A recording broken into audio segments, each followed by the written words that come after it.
नमस्कार दोस्तों, स्वागत करता हूं आपका अपने चैनल योर जी के लाइब्रेरी पर। और आज हम दूसरा पार्ट करेंगे। सेकंड पार्ट है ये 1000 लूसेंट पर आधारित महत्वपूर्ण प्रश्न उत्तर की जो श्रृंखला चल रही है उसका ये नेक्स्ट पार्ट है। तो आइए शुरू करते हैं। और आपसे एक रिक्वेस्ट है, वीडियो को पूरा सुनिएगा और देखिएगा, और कुछ लिखने की ज़रूरत नहीं है बिल्कुल भी। इसी वीडियो में आपको याद कराऊँगा पूरा, इस बात की गारंटी मेरी है।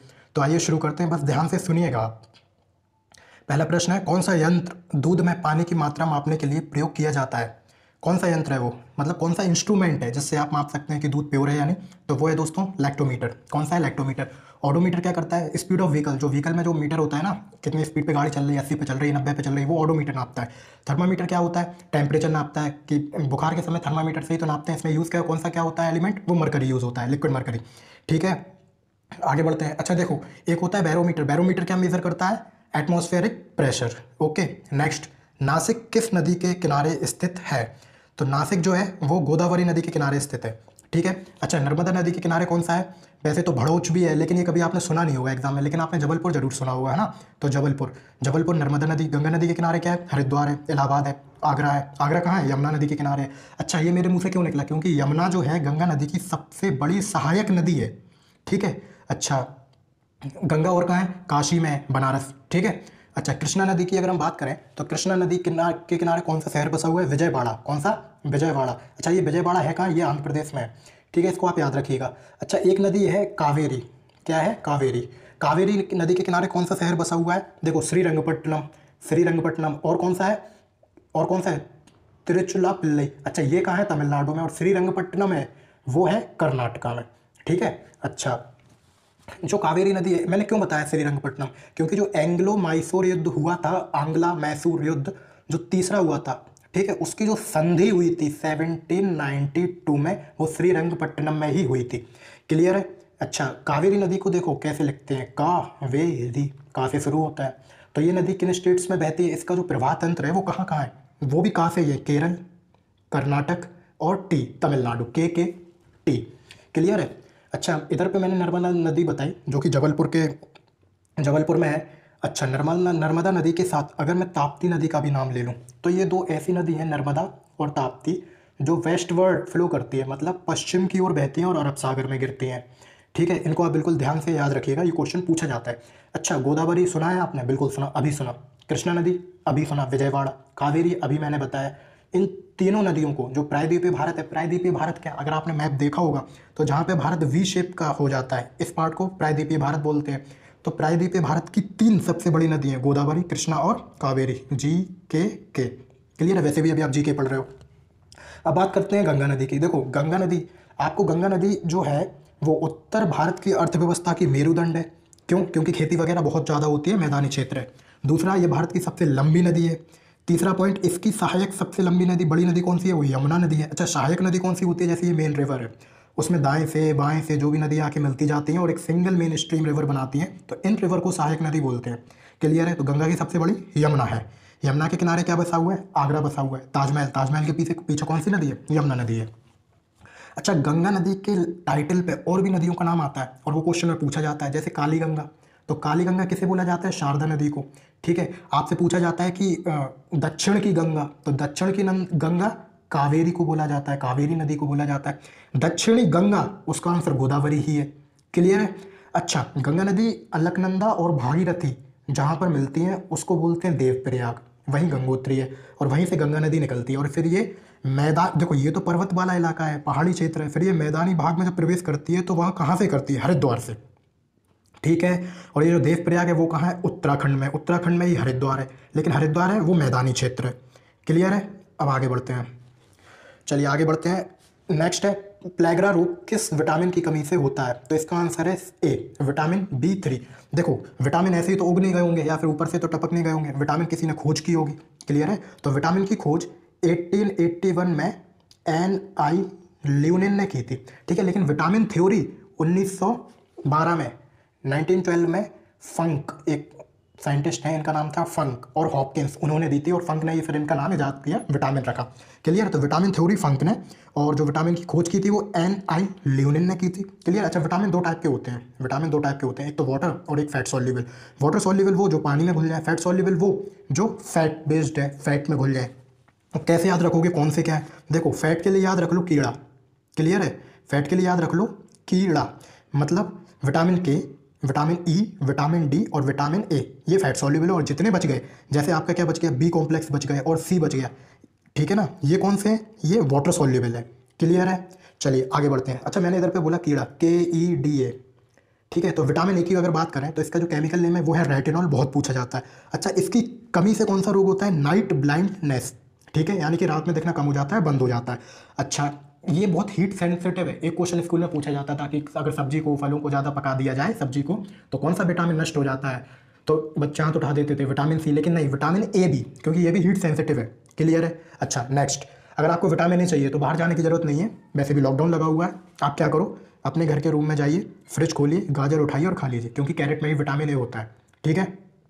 नेक्स्ट डी की अगर बात करें तो इसका नाम है, जो केमिकल नेम है वो है कैल्सीफेरोल, कैल्सीफेरोल। कैसे याद रखोगे? ये है डी, डी के पहले कौन सा लेटर आता है? सी, तो सी से CD, यानी कि कैल्सीफेरोल डी का नाम है, क्लियर है? अच्छा इसे जो है सनशाइन विटामिन भी बोला जाता है, सनशाइन, क्योंकि ये धूप की किरणों से, सूर्य की किरणों से मिलता है, ठीक है। इसे एंटी रिकेट विटामिन भी बोलते हैं। क्या? एंटी रिकेट। क्यों एंटी रिकेट? मतलब जो रिकेट बीमारी को होने से रोके, इसलिए एंटी रिकेट्स, क्लियर है? अच्छा तो क्वेश्चन आता है विटामिन डी की कमी से कौन सा रोग हो जाता है? तो रिकेट्स हो जाता है। अब सुनो, रिकेट्स होता क्या है? आपने देखा होगा कुछ बच्चों में या बड़ों में, उनकी हड्डियां कमजोर होती हैं, स्पाइनल कॉर्ड कमजोर होती है, हड्डियों में दर्द होता रहता है, मांसपेशियों में दर्द होता रहता है, पैर अंदर की ओर फोल्ड होते हैं या बाहर की ओर, हाथ एल्बो से बाहर की ओर फोल्ड होते हैं, निकला हुआ होता है ना, टेढ़ी बेढ़ी हड्डियां होती हैं, तो वही है ये रोग। अच्छा ये जो रिकेट्स है, देखो अगर ये रोग बच्चों में हो रहा है तब तो ये रिकेट्स है, लेकिन अगर ये एडल्ट में हो रहा है तब इसे ऑस्टियोमेलेसिया बोलते हैं। अब ये जो ऑस्टो है ना, ये वर्ड रूट वर्ड है हड्डियों के लिए, बोन के लिए। तो इंग्लिश में भी जब आप वन वर्ड सब्स्टिट्यूशन या फिर एंटो सिनो में ऑस्टियो देख लो तो समझ जाना ये वर्ड का मीनिंग तो बोन से रिलेटेड है, क्लियर है? अब आगे बढ़ते हैं। नेक्स्ट कीड़ा, यही तो था। अब बात करते हैं विटामिन ई की। देखो इसे ब्यूटी विटामिन भी बोला जाता है, ठीक है ना, इसे ब्यूटी विटामिन भी बोला जाता है। अच्छा विटामिन ई के कैप्सूल भी आते हैं, जिन्हें दुनिया भर की चीज़ों के साथ मिला मिला के अपने फेस पे लगा लो, तो आपके फेस पे जो है शाइन आने लगती है, ब्यूटी बढ़ने लगती है, लड़कियों को ज़्यादा अच्छे से पता होगा। अच्छा इसका केमिकल फॉर्मूला क्या है, केमिकल नेम क्या है? टोकोफेरोल, ठीक है। इसे विटामिन ब्यूटी विटामिन तो बोलते ही हैं। अच्छा इसकी कमी से कौन सा रोग होता है? न्यूरोलॉजिकल डिसऑर्डर हो जाते हैं, ठीक है, न्यूरोलॉजिकल दिमागी बीमारियाँ हो जाती हैं, ठीक है। अब बात करते हैं विटामिन के की। क्या? तो इसका जो केमिकल नेम है वो है फाइलोक्विनोन। क्या है? अच्छा ये कहाँ मिलता है? बाजार में बिल्कुल नहीं, ये लीवर में ही बनता है। अच्छा इसकी कमी से कौन सा रोग हो जाता है? हेमोरेज। क्या? हेमोरेज। देखो हेमोरेज की स्पेलिंग HAE से स्टार्ट है, और ये जो HAE आपने हेमोग्लोबिन सुना होगा, ठीक है ना। तो जो हेमो है ये रूट वर्ड है, फॉर ब्लड के लिए यूज़ होता है, तो इसको आप याद रखिएगा। किसी वर्ड में अगर हेमो वर्ड यूज़ हो रहा है तो समझ लेना ये ब्लड से रिलेटेड कोई चीज़ बताना चाह रहा है, क्लियर है? अच्छा तो विटामिन के की कमी से क्या हो जाता है? हेमोरेज हो जाता है। हेमोरेज होता क्या है? जब आपकी बॉडी में रक्त का प्रवाह, ब्लड सर्कुलेशन बहुत ज़्यादा होने लगे, तब उस रोग को बोलते हैं हेमोरेज, ठीक है। अगर प्रवाह ज़्यादा हो रहा है तो उसे रोकने की ज़रूरत है, उसे क्लॉट करने की ज़रूरत है। तो क्वेश्चन आता है एग्जाम में, ब्लड क्लॉटिंग में कौन सा विटामिन रोल प्ले करता है? ब्लड क्लॉटिंग फैक्टर कौन सा विटामिन होता है? तो वह के ही होता है, क्लियर है? तो इसको आप याद रखिएगा ध्यान से। नेक्स्ट बात करते हैं विटामिन सी। देखो विटामिन सी का जो केमिकल नेम है वो एस्कॉर्बिक एसिड है, बड़ा पूछा जाता है, हर एग्जाम में पूछा जाता है, चाहे NDO CDS हो, कोई भी एग्जाम हो, ठीक है। अच्छा इसकी कमी से कौन सा जो रोग है वो होता है स्कर्वी। अच्छा सुना बहुत होगा, लेकिन ये होता क्या है?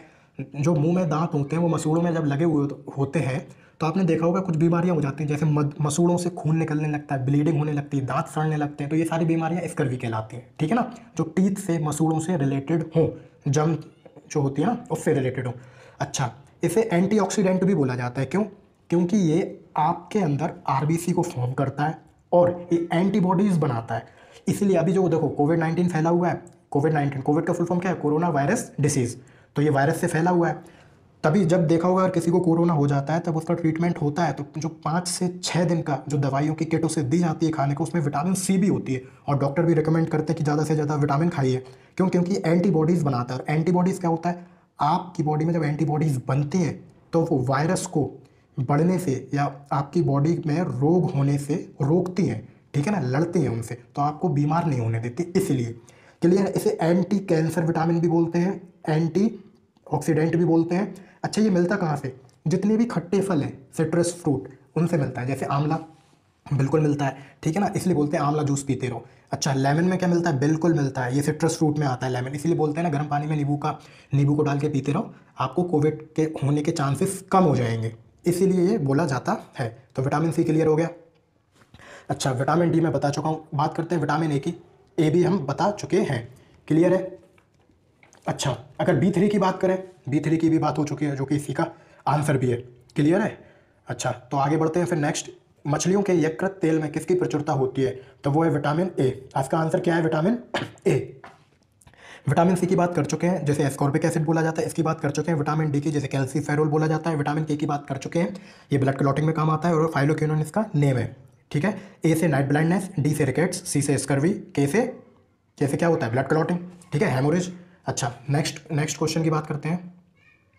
इसका हो चुका है आंसर ए। अच्छा, मनुष्य के शरीर का तापमान, जो ह्यूमन बॉडी है उसका भी टेम्परेचर होता है, तो वो आपको सेलेक्ट करना है कौन सा ऑप्शन सही है, ए, बी, सी या डी। तो देखो, मैं तीनों स्केल में बता देता हूँ। तीनों स्केल का एक तो सेल्सियस होता है, एक फ़ारेनहाइट होता है, एक केल्विन होता है, ठीक है। आपको मैं तीनों बता देता हूँ, आप याद रख लीजिए तो आपका काम हो जाएगा, क्लियर है। चलिए देखो, अगर सेल्सियस में बात हो तो 37 डिग्री सेल्सियस, अगर फ़ारेनहाइट में बात हो तो 98.6, जो कि इसी के बराबर होता है। अगर केल्विन में बात हो तो 310.15 केल्विन। ये तीनों हो गए, आप इनको लर्न कर लीजिए। अच्छा, क्वेश्चन आते हैं छोटे छोटे न्यूमेरिकल, जैसे केल्विन और सेल्सियस के रिलेशन में क्वेश्चन पूछ लिया जाता है। तो अगर आपको केल्विन निकालना हो और सेल्सियस गिवन हो तो सेल्सियस में 273.15 ऐड कर दो, आपको केल्विन मिल जाएगा। सेल्सियस निकालना है तो 273.15 को केल्विन में से माइनस कर दोगे, सेल्सियस मिल जाएगा। तो इस रिलेशन को आप अच्छे से याद रखिए। मैं फिर से लिख देता हूँ, K = C + 273.15, क्लियर है।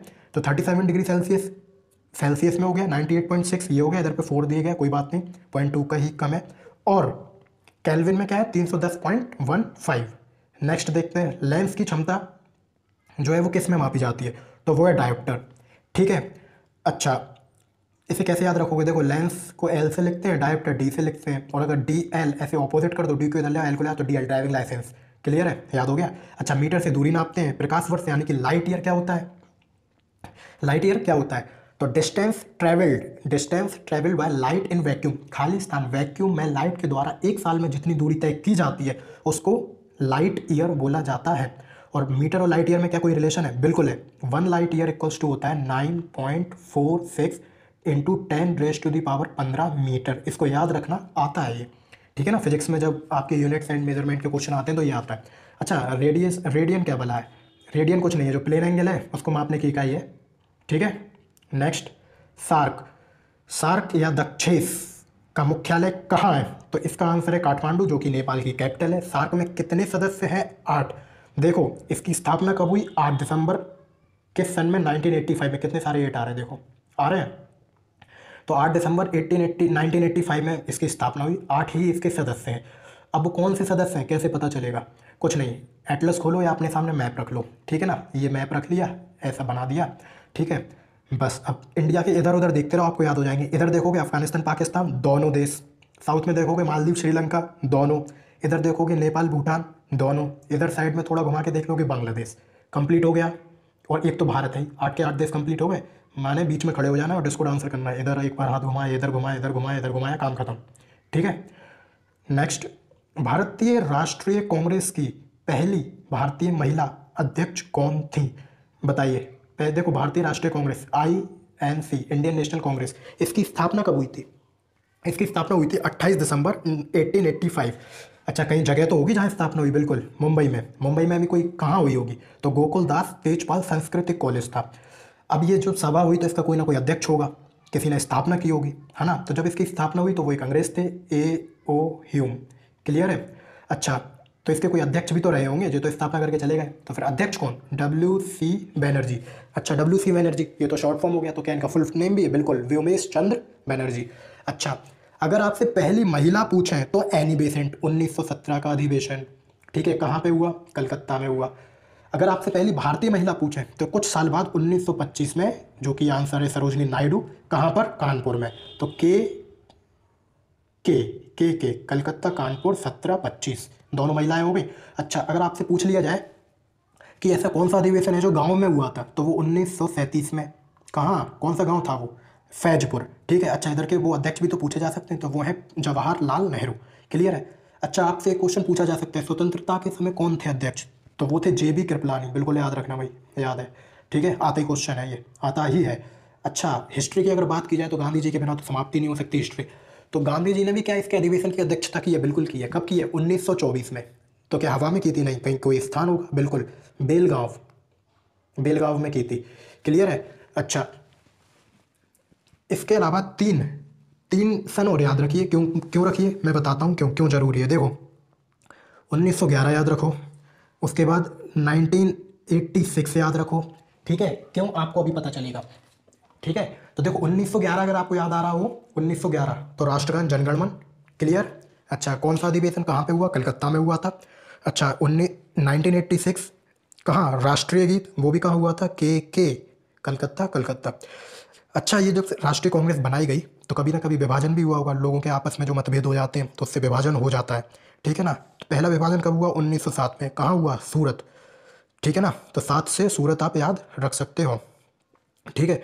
अच्छा, तो दूसरा विभाजन कब हुआ? अब मैंने बोला दूसरा विभाजन, यानी कि पहले जब विभाजन हुआ तो दोबारा ये लोग फिर से एकजुट हो गए होंगे। ठीक है, तो दूसरा विभाजन हुआ था 1917 में। क्यों? क्योंकि 16 में तो ये दोबारा मिल गए थे। क्लियर है? बोलो भाई, क्लियर है? तो दूसरा जो हुआ था 1918, जो कि ठीक है, और जो पुनर्मिलन हुआ था पहले विभाजन के बाद वो था 1916, लखनऊ, लखनऊ।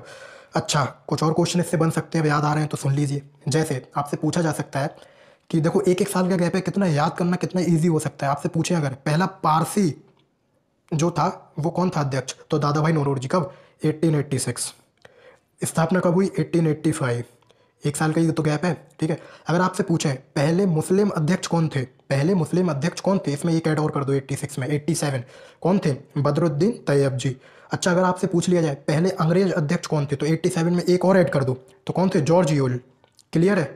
तो 85 में स्थापना हुई, 86 में दादा भाई नौरोजी, 86 हो गया, 87 में पहले मुस्लिम अध्यक्ष और 88 में पहले अंग्रेज अध्यक्ष। क्लियर है? आई थिंक इतना क्लियर होगा। आगे बढ़ते हैं। नेक्स्ट है सन 1983 की विश्व कप, जो वर्ल्ड कप हुआ था क्रिकेट का, क्रिकेट वर्ल्ड कप। भारतीय क्रिकेट टीम के कप्तान कौन थे? देखो उसमें क्या है, इंडिया जीत गया था बिल्कुल। अच्छा, इसकी अगर डेट पूछ ले तो 25 जून था, लेकिन डेट पूछेंगे नहीं, इतना इंपॉर्टेंट नहीं है। सन जरूर है 1983। तो कैप्टन कौन थे? कपिल देव। ये कहाँ से? पंजाब में चंडीगढ़, वहाँ पे ये पैदा हुए थे। क्लियर है? अच्छा, मेजर ध्यानचंद, इन्हें हॉकी का जादूगर बोला जाता है, अच्छे से याद रखिएगा। क्लियर है? अच्छा, सचिन तेंदुलकर का नाम तो आप जानते ही हैं, ये क्रिकेट में महान खिलाड़ी हैं। विराट कोहली, इनके नाम पे बहुत सारे रिकॉर्ड है, चाहे ऐड की बात हो तो सबसे ज़्यादा, पैसे की बात हो तो सबसे ज़्यादा, अगर रैंकिंग में टॉप पे रहने की बात हो तो सबसे ज़्यादा। एक एडिशनल और याद रख लीजिए, ये अनुष्का शर्मा के पति हैं। ठीक है, नेक्स्ट। अच्छा, राष्ट्रपति राज्यसभा में कितने सदस्य मनोनीत करता है? तो देखो कल बताया था कि संसद के 2 सदस्य होते हैं, 2 सभा होती हैं, राज्यसभा 2 सदन होते हैं ना, राज्यसभा और लोकसभा। तो राज्यसभा में 12। अच्छा, मनोनीत का मतलब क्या होता है? मनोनीत का मतलब होता है नॉमिनेट करते हैं कि भाई आप जाके सीधे बैठ जाए। कैसे? इन्हें राष्ट्रपति करता है, राष्ट्रपति के पास ये शक्तियाँ होती हैं। क्लियर है? तो राज्यसभा में 12 और लोकसभा में 2। नाम में ही लो है, लो माने कम, कम यानी 2, 2 लो 2। क्लियर है? ऐसे याद कर लो। अच्छा, ये मनोनीत करते हैं तो कैसे करते हैं? किसी को भी उठा के ले आते हैं? बिल्कुल नहीं, या तो वो आर्ट एंड कल्चर से रिलेटेड हो, या स्पोर्ट्स फील्ड से रिलेटेड हो, फिल्म इंडस्ट्री से हो, संस्कृति से हो, समझ रहे हो ना कोई उसने अच्छा एक विशिष्ट काम किया हो, उसमें वो सुप्रसिद्ध हो, तो उनको ये नॉमिनेट करते हैं कि राज्यसभा में आप आइए। अच्छा, तो बाकी सर बाकी के नंबर का क्या? 10, 11, 15? बिल्कुल नहीं। देखो 10 से भी कुछ याद करने की कोशिश करो अगर आए तो। देखो अगर 10 के आगे जैन लगा दो, यानी कि 10 जनवरी, तो वर्ल्ड हिंदी दिवस, विश्व हिंदी दिवस। क्लियर है? अगर 10 के आगे दिसंबर लगा दो तो इंटरनेशनल ह्यूमन राइट डे बन जाएगा। क्लियर है? अगर 11 के अगर जुलाई लगा दें आगे तो वर्ल्ड पॉपुलेशन डे बन जाएगा। अच्छा, जुलाई के बाद अगर हम अक्टूबर लगा दें तो international day of girl child बन जाएगा। अगर हम नवंबर लगा दें तो 11 नवंबर को नेशनल एजुकेशन डे बन जाएगा, अबुल कलाम आज़ाद जी की याद में। बोलो हाँ। ठीक है, नेक्स्ट। 12 का बता ही दिया गया, क्या है बताओ? राज्यसभा में मनोनीत, जो कि इसका आंसर ही है। अब बात करेंगे 15 की, तो देखो अच्छा 11 के एक और याद आ गया, मई। ये क्या होता है? National technology day. ठीक है, अभी हाल ही में अच्छा मनाया गया, कम्युनिटी पे भी डाला था, आप चैनल पे जाके देख सकते हैं। अच्छा, नेशनल टेक्नोलॉजी जो डे है वो किसकी याद में मनाया जाता है? तो विश्वेश्वरैया जी की याद में मनाया जाता है, बहुत पूछा जाता है। ओके, अगर 15 की बात करें तो देखो 15 Jan national army day India का, 15 March world consumer day, 15 May international day of families, ये भी कम्युनिटी पे डाला था, आप जाके देख सकते हैं। और बस इतना आई थिंक क्लियर है। चलिए आगे बढ़ते हैं। नोबेल पुरस्कार, देखिए जैसे जैसे याद आता जाता है मैं बताता जाता हूँ। ठीक है, अच्छा नोबेल पुरस्कार किस वर्ष शुरू हुए? तो इसका आंसर क्या है? 1901। ठीक है, 1901 में एल्फ्रेड नोबेल उन्होंने इसकी स्थापना, उनके लिए स्थापना की गई थी, अल्फ्रेड नोबेल ने इसकी स्थापना की थी। क्लियर है? ओके। अच्छा, ये 10 दिसंबर को दिए जाते हैं हर साल नोबेल पुरस्कार। ये क्या किस में मिलते हैं? ये 6 कैटेगरी में मिलते हैं, ये आपको पता होगा, ठीक है ना? फिजिक्स, केमिस्ट्री, मेडिसिन में, ठीक है। नेक्स्ट पीस में भी मिलता है, ये आपको पता है। इस साल के 2021 माने 220 के आपको याद होने चाहिए। अच्छा, नेक्स्ट है, अच्छा 1900 का कुछ याद रखने की जरूरत है नहीं। अगर 1909 की बात कर ले तो पार्लियामेंट सुधार हुआ था। अगर 1929 की बात करें तो कांग्रेस द्वारा पूर्ण स्वतंत्रता की मांग की गई। और अगर अधिवेशन पूछ ले तो वो हुआ था लाहौर। बिल्कुल याद रखना। देखो ये तो याद होता है, ये याद रखो 1929। क्लियर है? पूछ लिया जाता है क्योंकि। क्लियर है? आगे बढ़े। बिल्कुल। नेक्स्ट है, कान्हा राष्ट्रीय उद्यान किस राज्य में है? ये जो नेशनल पार्क है, पहले तो ये बता दूं, ये टाइगर रिजर्व है। दूसरा, ये कहाँ है? ये मध्य प्रदेश में, ठीक है ना? के या फिर एम के रट लो। मध्य प्रदेश के, एम के, मोहनदास करमचंद गांधी, एम के, ठीक है। देखो, मध्य प्रदेश की अगर हम बात की जाए तो मध्य प्रदेश की भोपाल कैपिटल है, राजस्थान की जयपुर, कर्नाटक की बेंगलोर, तमिलनाडु की चेन्नई, पहले मद्रास। अच्छा, राजस्थान के जो सीएम और गवर्नर है वो कौन है? तो देखो, गवर्नर इसके कालराज, नाम में ही राज है तो ऐसे याद रख लो, कालराज मिश्रा। अशोक गहलोत सीएम है। मध्य प्रदेश के जो सीएम है वो कौन है? शिवराज सिंह चौहान जी। और जो गवर्नर है वो है आनंदीबेन पटेल। अच्छा, आनंदीबेन पटेल और भी स्टेट्स की गवर्नर है, ये इनको एडिशनल चार्ज दिया गया है। तो आप माइंड में फ्रेम कीजिए कि और कौन कौन से स्टेट है वो। क्लियर है? कर्नाटक का क्या है? कर्नाटक के सीएम और गवर्नर, तो गवर्नर है वो है वैजूभाई वाला, ठीक है। और BS येदियुरप्पा, ये जो है सीएम है कर्नाटक के। और तमिलनाडु की अगर बात की जाए तो बनवारी लाल पुरोहित और NKM है ये, MK स्टालिन, अभी अभी बने हैं ये। क्लियर है? कोई दिक्कत? बिल्कुल भी नहीं। तो दोस्तों, यहीं पर ये समाप्त होते हैं। आशा करता हूँ आपको सारे प्रश्न अच्छे से याद हो गए होंगे, आसानी से याद हो गए होंगे। और हमारा एक टेलीग्राम चैनल भी है, योर जी के लाइब्रेरी नाम से ही है, जहाँ पे PDF प्रोवाइड करवाई जाती है आपको। तो उससे बिल्कुल जुड़िए, अपने दोस्तों को भी शेयर कीजिए। और अगर आपको ये वीडियो पसंद आया हो, अगर आपको थोड़ी भी नॉलेज मिली हो कुछ, तो दोस्तों तक जरूर पहुँचाएँ, शेयर करें। थैंक यू सो मच मुझे सुनने के लिए और वीडियो देखने के लिए। आपका बहुत बहुत शुक्रिया। Thank you so much.